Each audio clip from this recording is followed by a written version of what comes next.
Well, good afternoon. John O'Flaherty, the B3 burner. It is Sunday, March 27th as I record this at about 5 o'clock in the afternoon, California time. And we're going to do a new flight simulation video. And in order to do that, let's first look back at one I did back in November of last year. A Tale of Four Cities via Microsoft Flight Simulator, where somebody commented, Oscar Alvarado, 4 days ago, commented, can you do one of Tracy and Manteca, California? Yes, Oscar, we can do that. We're going to do that. Let me first, for the sake of others who maybe don't know where that is, go to California, go to San Francisco, move a little bit east, and maybe about 60 miles to the east of San Francisco, you have Tracy here. You have Manteca.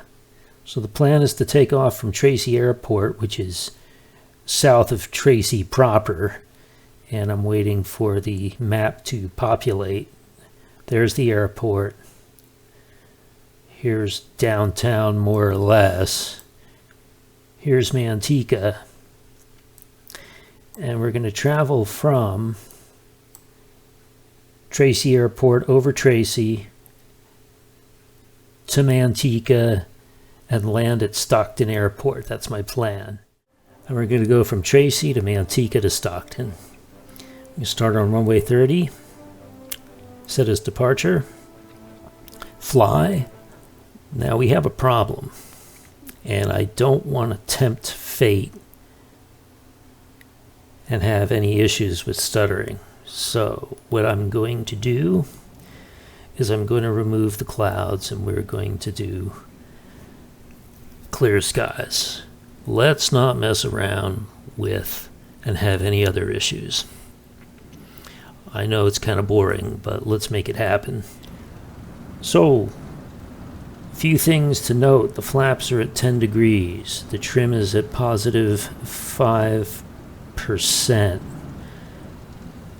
We are at 29.92 inches of mercury on our altimeter. We are about 195 feet above sea level.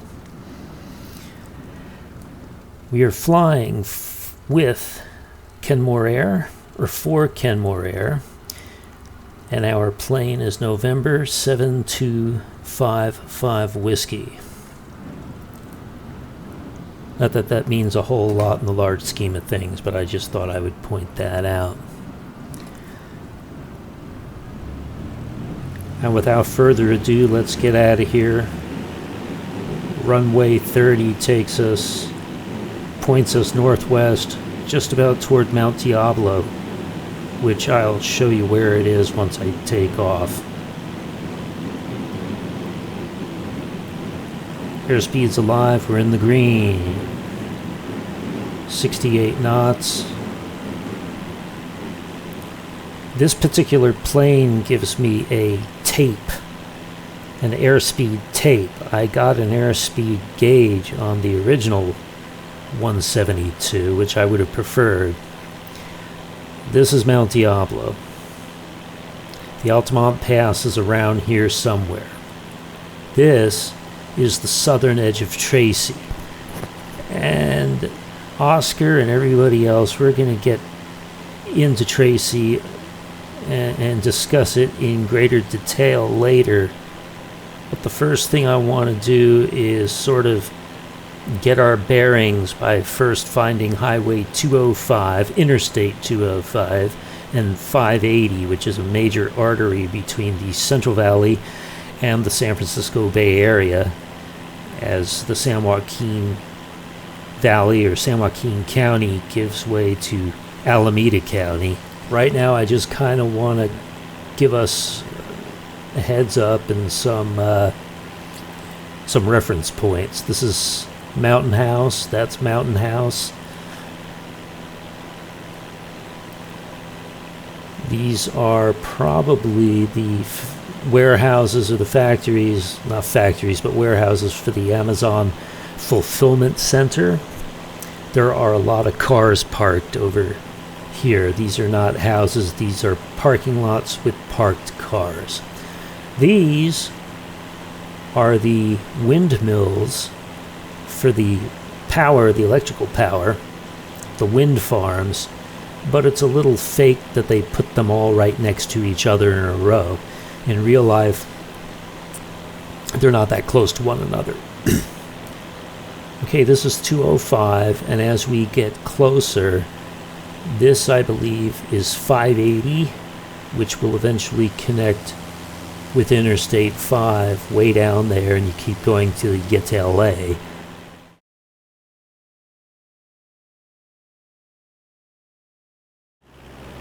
.205 bears to the left. 11th Street continues straight and services downtown, leads into downtown Tracy. If there is a downtown, it's probably more here. Whereas 205 curves around and bypasses it altogether.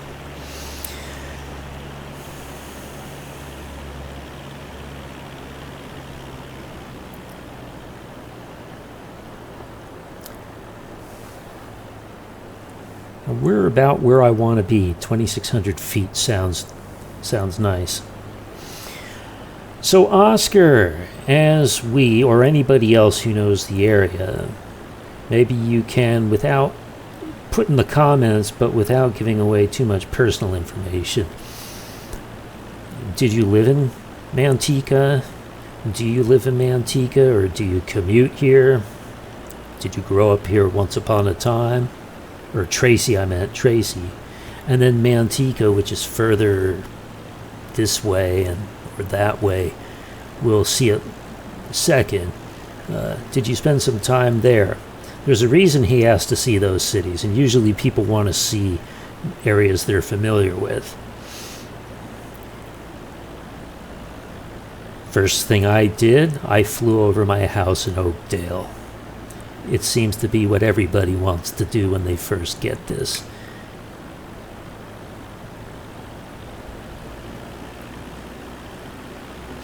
And then once they realize it really isn't that big of a deal, and they kind of get it out of their system. Okay, so we're getting more into, there's a shopping center of some sort, and I showed you one high school back over here.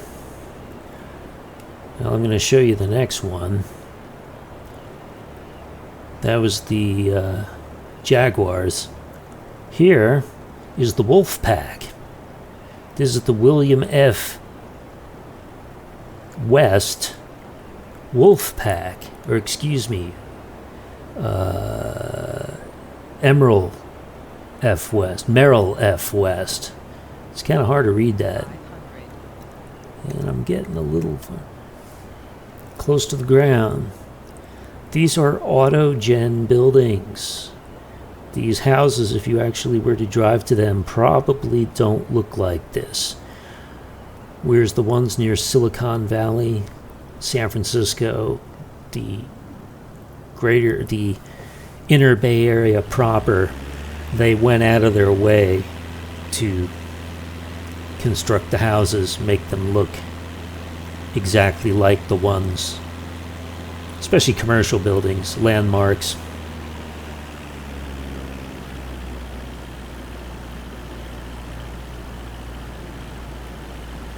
Okay, there's 205 again. Not sure. I'm looking for the Black Bear Diner. That's where I like to eat when I go to Tracy.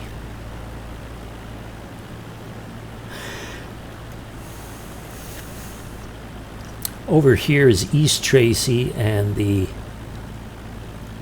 truck depots. And on the east side of Tracy is Tracy High School, home of the Bulldogs.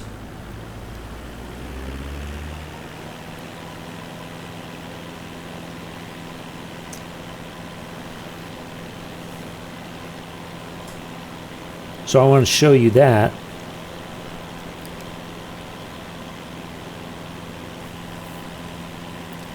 Maybe Oscar went to one of these 3 schools.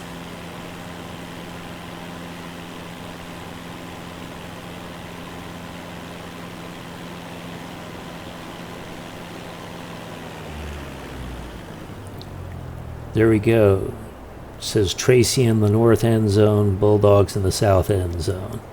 500. With some sort of a house put over. See, that's where AutoGen is a little bit wonky. They put a house right in the middle of the high school track. That doesn't make any sense. Look at that. Here, I'm going to pause. Right here. They put a building right in the middle of the track, right in the southeast corner of the south end zone. So AutoGen isn't perfect, but they try their best.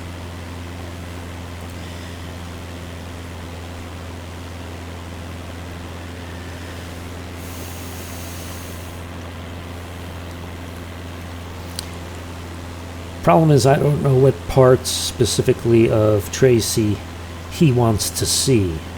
Oscar, that is.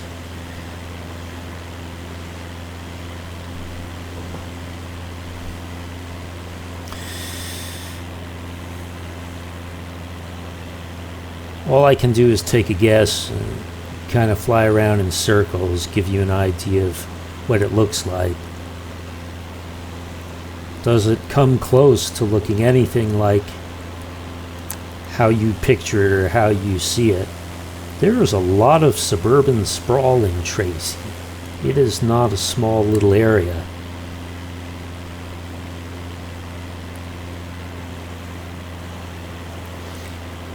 I want to go toward where the mall is. Gosh darn it, I want to see that Black Bear Diner.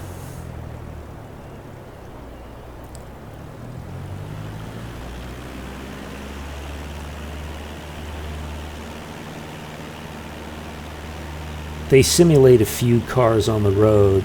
Some of those cars are hard-baked images in the freeway because those cars appeared in the original satellite photo, two-dimensional, and you can't get rid of them.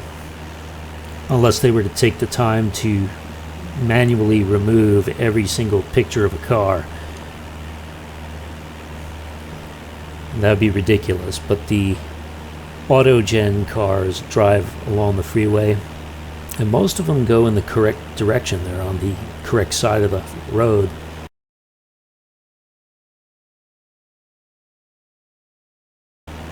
This is Nagley or Neroli Road. I can't remember. Something that starts with an N.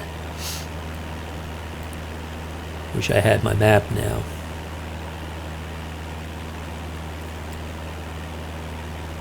And if you take this northwest, you wind up over toward Byron, Oakley, Antioch, Pittsburgh, back over here. But we're not going to worry about that. We'll make one more turn toward Tracy, and then we'll leave it and we'll move to points east.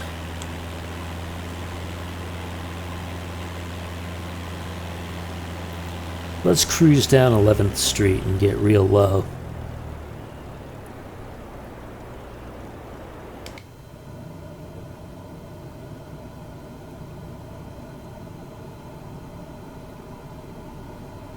There we go, and it'll warn us if we get below 300 feet, I think.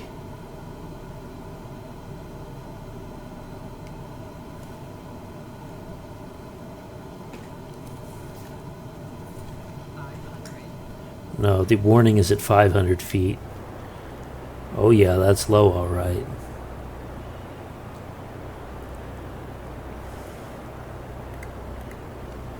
Should give you a pretty good view or idea of what Tracy looks like, even if the buildings aren't perfect. The roads are pretty accurate, and I don't want to get much lower than that.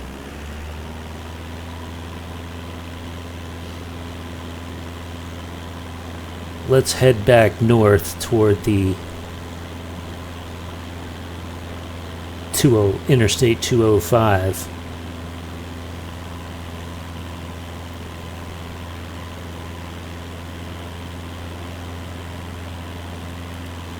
We're back at the Wolfpack High School.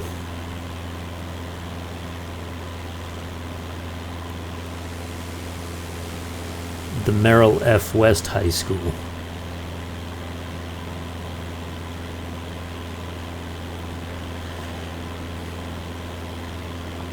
So it's a good possibility Oscar went to one of those three high schools, or he went to high school in Manteca. I don't know which city he hails from, but probably one of the two, or else he wouldn't have asked me to fly over it. Following 205, using it as a landmark. In real life, I don't know if it's legal to follow a freeway 1,100 feet above it, but that's what we're doing.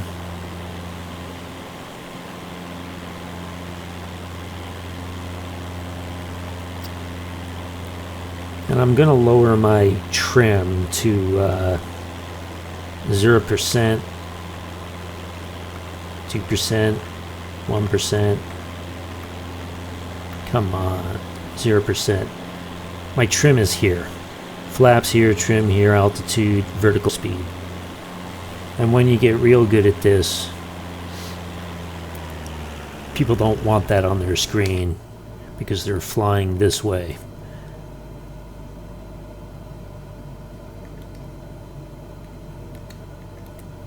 And it's a professional way to fly.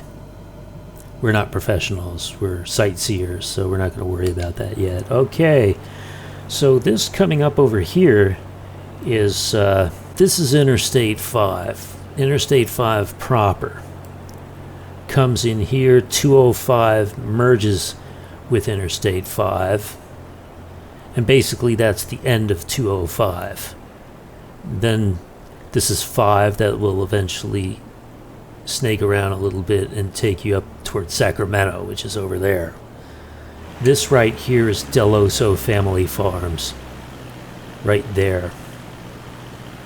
And then what happens is you can exit 5. This is Interstate 5 right here, but you can exit 5 and continue on Highway 120. Once you're on Highway 120,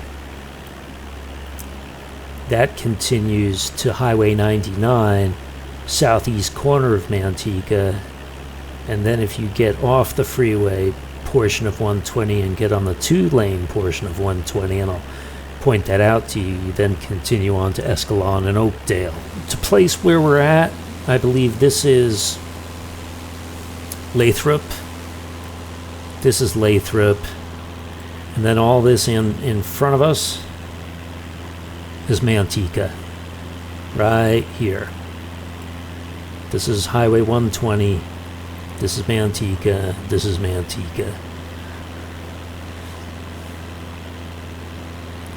So we're going to follow this road right here below us, which I think might be Yosemite.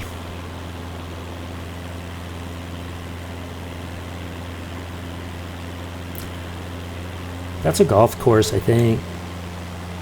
That's certainly a lot of water hazards. I see sand traps. Yeah, those are fairways. You can see the auto-gen trees in some cases are placed in the middle of the road. Not very accurate, but they try the best they can. Or the tree branches are laying practically on the road.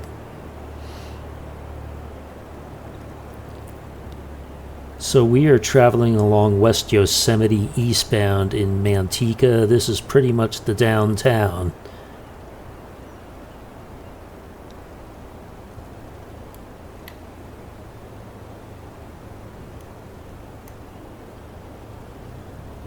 And we don't want to get much lower than this, because I don't want to have to stop and do this over again. So we'll come up a little bit. If it says we're 220 feet, that's above sea level, not above the ground. Here we go. This is Highway 99. And if you were to continue south on 99, this would take you to Ripon, Salida, and eventually Modesto.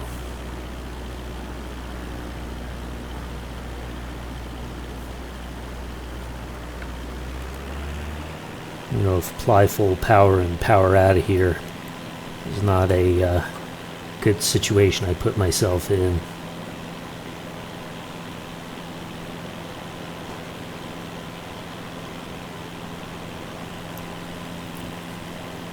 And this is Manteca's Black Bear Diner, right over here. So you'll notice this is Manteca too, as is all this here, and you'll notice you pull away from the business district, the majority of it is residential sprawl, just neighborhoods and neighborhoods and neighborhoods, with an elementary school scattered in and around every so often.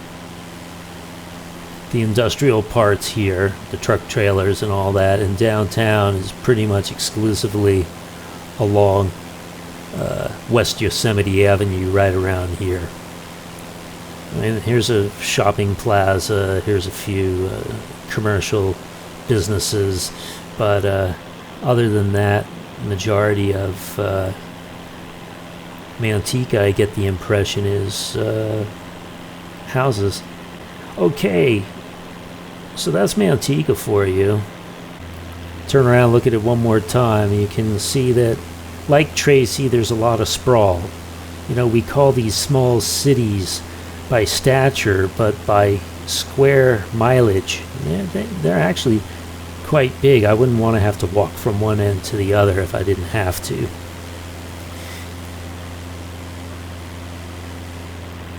Okay. So we've seen Tracy, we've seen Manteca, now we're flying up to Stockton, and we're going to land there. So first I have to find the airport. And there it is. This is the Rabbit. These are the rapid running lights that direct planes into the runway. This sticks out like a sore thumb at night, but in the daytime a little hard to see. And this is the long runway, so we're going to line up for that. I lined myself up for the long runway as opposed to the short one, just to give myself a little extra cushion, because I'm not that good at landing airplanes. Let's see how Sunday nights is. Now this isn't Stockton proper. I can see the higher buildings over here. That's Stockton right there. Let me concentrate on what I'm doing.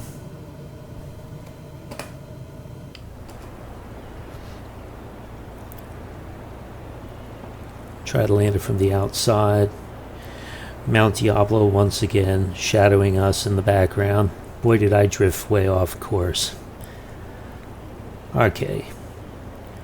That's what happens. I always want to talk about something else, but I'm not concentrating on my flying.